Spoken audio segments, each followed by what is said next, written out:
Hey everyone, it's Michael GoosebumpsFan. Today I'm going to be making a video about the top 5 things that the new Goosebumps TV show must do to succeed and be a hit. I have a lot of things to say about this show. Some of these things I'm about to say in this video I've already said in the previous video about the Goosebumps news announcement about the new show being released and being in production and in the works, whatever you want to say about it. But I've been thinking the last couple of days since I uploaded that video kind of more in detail of what I want to say about certain areas and what I think is almost more important in the rankings of how to do this show right. So the top 5 things that I would say are the most important for this show to get right, and I hope and pray that Sony, if they're not going to bring me on as a showrunner, at least watch the video, okay? Watch this video, get some ideas from me and from the people down in the comment section who know what they're talking about, because we've been fans for a very long time, probably longer than you've owned the property, Sony, because Fox Kids had it for a long time, and Canada had it for a long time, and whatever. So listen to us. Anyway, number 5, the very bottom of the barrel.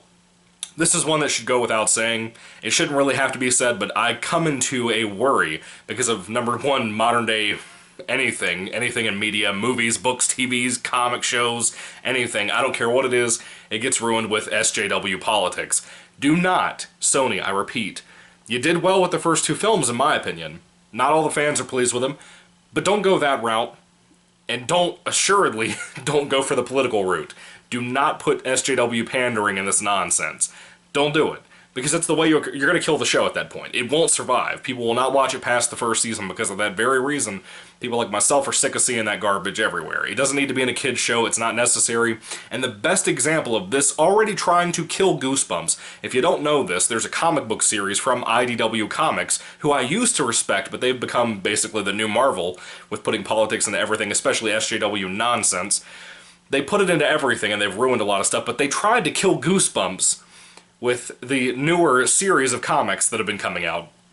And they were bad. They were really bad. Everything from the comic book, cartoony looking art, to just the non-stop political statements and stance. Just, it was in Goosebumps. Goosebumps doesn't need things like that to be good. It's supposed to be a scary children's property. Anyway, let's move along. Number 4. Modeled the show after the Haunting Hour TV show. If you haven't seen The Haunting Hour, and I said this in my previous video as well, if you haven't seen The Haunting Hour, which is also another R.L. Stine TV show, that is the best possible example of a modern-day Goosebumps in the last 10 years that has been fan-freaking-tastic. It looks great. The cinematography looks great. It's kind of cold-looking in all the rooms that the films and the shows take place, but it looks fantastic. When there's CGI, it actually looks very good. There's some absolutely memorable episodes, especially the Lillian episode, if you've seen that. I think it was Lily. Lily D was the character's name. It was a doll that this little girl did a mail-in order type thing. She was a spoiled brat of a kid, and her parents got this doll for her, and it may or may not be alive. And it's kind of like a Not a Living Dummy type thing, but it was actually in a better way, I think, in some ways. I really love it. I think Stine did a fantastic job working up with that little story. The Haunting Hour is a fantastic example of a modern-day Goosebumps type thing, and it's for teens and kids, and they can all enjoy it. It's creepy, it's fun, some of the episodes are sillier and more humorous. You have the more emotional episodes, like the Christmas episode from that show. The Haunting Hour is the greatest example. If you're going for a higher production, like they've said for this new show, that's the way to do it. Go for The Haunting Hour as a model and basis. I dropped my phone. As a model and basis for this show to do it right. To do it right, that's the way to go, because I guarantee the fans will not be disappointed if you go that route. The Haunting Hour almost feels like a throwback to Goosebumps, the TV show, in a lot of ways, so that's a good thing to go for. Trust me on this. Number 3, start out with the classic book series. Start out with that stuff. Don't rush into touching Most Wanted stuff and Slappy World stuff. As much as I want an adaptation of Goosebumps Slappy World, It's Alive, It's Alive, and so many other things. Slappy Birthday to You, Slappy's Nightmare, all these other things I really want from Series 2000, which is one of my favorites of the whole franchise.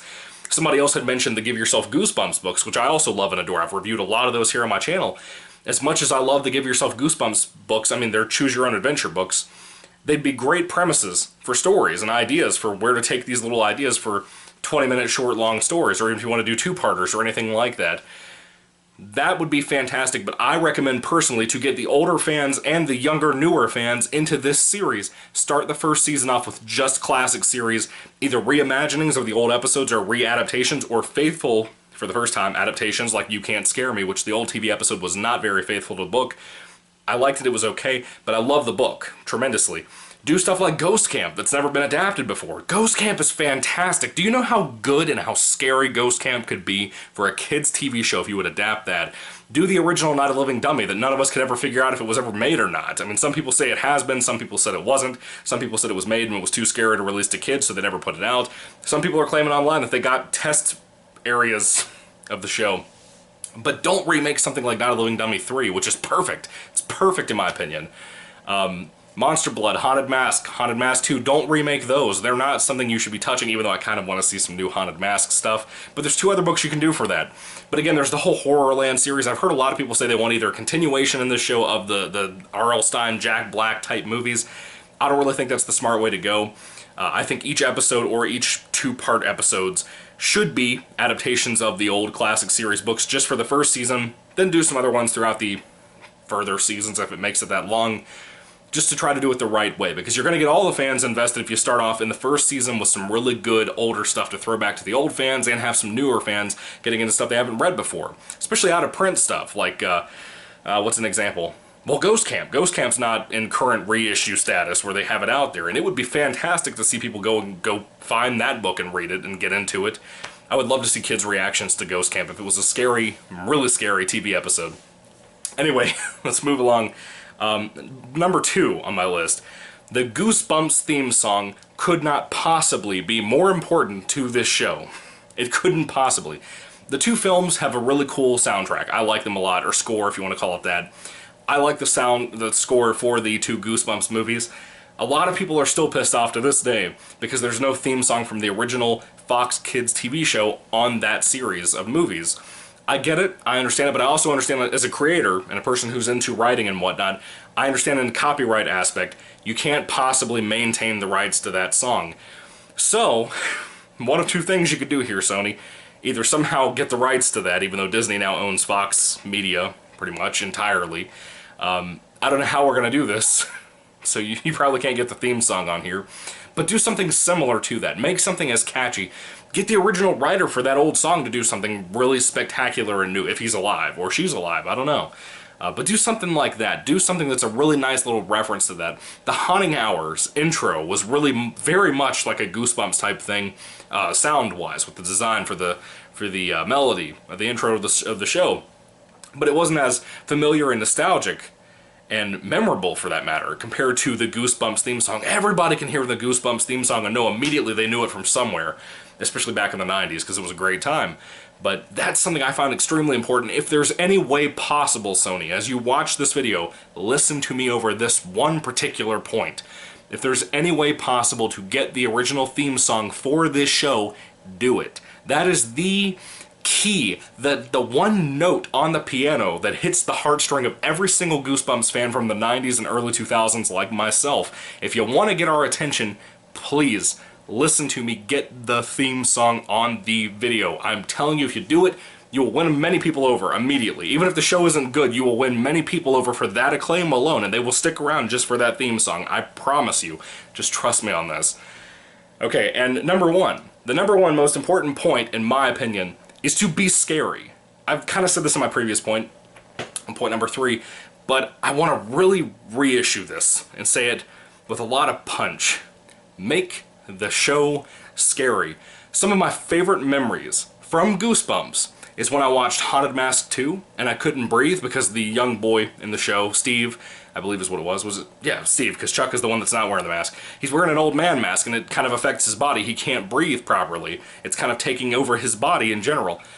The feeling that I get to this day when I watch that 2-parter, I can't breathe a lot of the time watching it because it's hard to watch. It's really hard with the sound effects and everything else. It's really difficult to breathe watching that because of how that kid can't breathe and he's sweating and he's gross. He has spiders in his hair, all that stuff. I remember the feelings I got when I saw the Carly Beth head that her mother made in the first Haunted Mask TV episode 2-parter thing. I remember how scared I was watching Night of the Living Dummy 3's 2-parter for the first time many years ago, like 22 years ago or something like that. And how insane that was. How scary that was. This idea of a bunch of dolls in the attic before I'd ever been introduced to ventriloquist dummies, really. How scary that idea of those dolls coming to life and moving around in the attic and all that. That idea was petrifying to me, and it scared me to death, and it has stuck with me my entire life, and I love it. I love it. It's like my favorite thing ever. So make the show scary. You have no idea how much something like Goosebumps or The Twilight Zone or Tales from the Dark Side or even Tales from the Crypt that's more aimed for adults has affected people my age that have grown up on this stuff. Even though with like Tales from the Crypt we probably weren't supposed to, being so young at the time. A lot of these things like Twilight Zone, not the new one, God no, not the new one, but the old one, the Rod Serling show, how much that crafted me as a person in my own writing for my own horror stuff that I write. You have no idea what you're doing with the future of this generation that would be exposed to this, and especially the older people like myself that would be exposed watching this show currently coming out at the time, whenever it gets released. Because you'll be affecting horror and the future of horror. People are going to say, hey, Goosebumps, the newer show, was my first ever introduction to horror. That was the appeal to Goosebumps. That's what made it fun. That's what makes Twilight Zone and Tales from the Dark Side great. A lot of the time, those things were people's first ever exposure to horror movies. A lot of older people, like my grandfather, his first ever exposure was the Universal Monsters films. Those things are still impactful to that generation to this day and impact my generation as well when we see those things and see how great they actually were, how much effort was put into them. Put effort into the show. Make it scary. Make it worthwhile. Make it something that people want to see and people want to be exposed to, especially younger people who want to enjoy this because they want something freaky and scary, because no one's making anything like that anymore for them. And the closest we've come to that was the fantastic Scary Stories to Tell in the Dark film that came out last year, which took like 30 years to make, if not longer than that, because the books came out in the 80s and the 90s. So anyway, just listen to me on these 5 points. Take them to heart. Please take them to heart. Put them in the middle of the writer's room for this show. Or bring me on. Let me work on the freaking show with you. Or somebody. You know, there's a bunch of people here on YouTube that are into the Goosebumps TV show stuff. We all love this stuff. There's a whole community here. We can all help in some way, fashion, or form to help you make the best show possible for the fans who love this stuff. I promise you, if you follow these 5 points that many people like myself have said in the comment section in my previous video and possibly this one, you'll get a good audience and you'll get a good receiving for this show from audiences. I promise you, it'll happen, trust me. But don't go in here making a cash grab, money, bland, political agenda statement. Don't do that. You'll ruin it. You'll ruin it for everybody. The people who want it and the people who really didn't want it to begin with. You know, but anyway, thank you guys for watching. I hope that everybody else put down in the comment section that watched this video some ideas that you think would help Sony and whoever else works on this show in the future out. Help them out. Please help them to understand what we actually want. Because I, even though I like the two movies, think that it was not exactly what the fans wanted. I think it's very clear at this point what people actually feel towards those two movies. Help Sony out. This is the only way to do that. Anyway, thank you guys for watching. May the Lord Jesus Christ, excuse me, bless you, and goodbye.